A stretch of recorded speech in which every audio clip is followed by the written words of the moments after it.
So we're back again, and we've got a new camera. Brad loaned us a camera. We want to thank Brad, and we were thinking of doing something on Mary Magdalene. And just by chance, in the camera bag was a picture, a single picture of Mary Magdalene. Silvana Mangano as Mary Magdalene. So we think that's a sign that we're on the right track with that topic. And we'd like to thank George Bradley for lending us this camera. Yes. All right. So we're going to ask 3 questions about Mary Magdalene. Who was she? What happened to her? And how to bring her gifts to humanity. All right. Okay. Who was Mary Magdalene? Wow. This is amazing. Condescend, powerful, and resuscitate. So they tell us Jesus was resuscitated.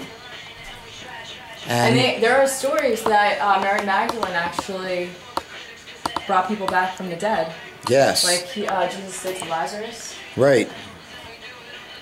And that's certainly a powerful thing.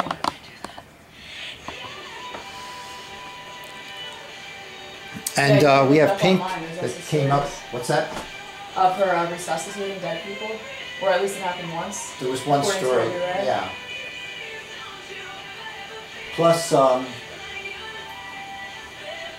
we need to resuscitate her name, basically. You know, she needs to be brought to the public's attention.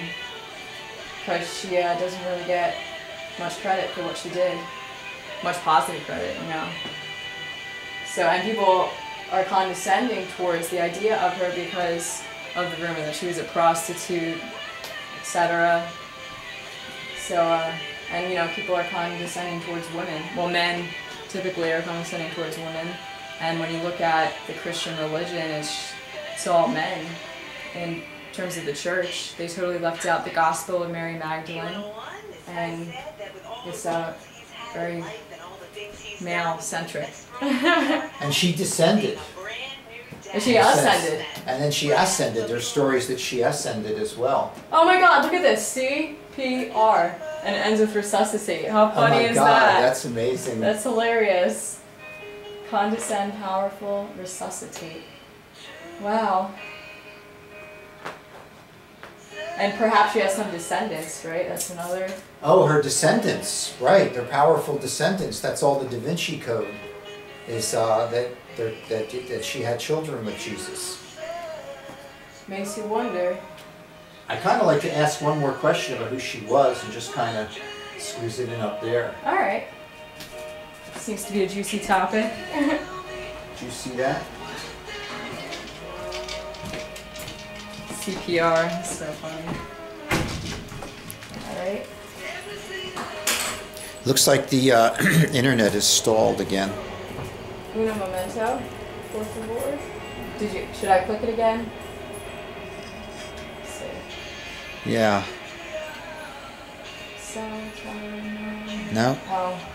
Well, I think this one basically says it all. Unfortunately, we lost the signal, but we'll get it back. Well, there is an interesting story about Mary Magdalene where there's a statue of Peter, who became Saint Peter, who's pointing, telling her to go, and she walks away dejectedly, and she was cast adrift in a little rowboat with no rudder somewhere in the Middle East, and somehow, mysteriously, the winds or whatever brought her to southern France, where there are literally dozens of churches and a whole Mary Magdalene mythos in southern France. And there's a woman who wrote a number of books about Mary Magdalene called The Goddess of the Gospels. So this is a very important topic needs to be brought to humanity's attention to appreciate the feminine side of life. Because according to Gospels that aren't incorporated into the Christian church, she was basically a miracle worker like Jesus and one of his closest disciples. And that the men were jealous of her. Why is she getting kissed and why is she getting special tutelage? So the male dominance, pushed her out, right, pushed her out of the circle, and that it makes more sense that that she and Jesus were actually a pair of divine beings, as opposed to just Jesus alone, and that kicking her out has led to all of the negative things with the pedophilia and the celibacy and all that stuff that's all twisted. Corruption. Yeah.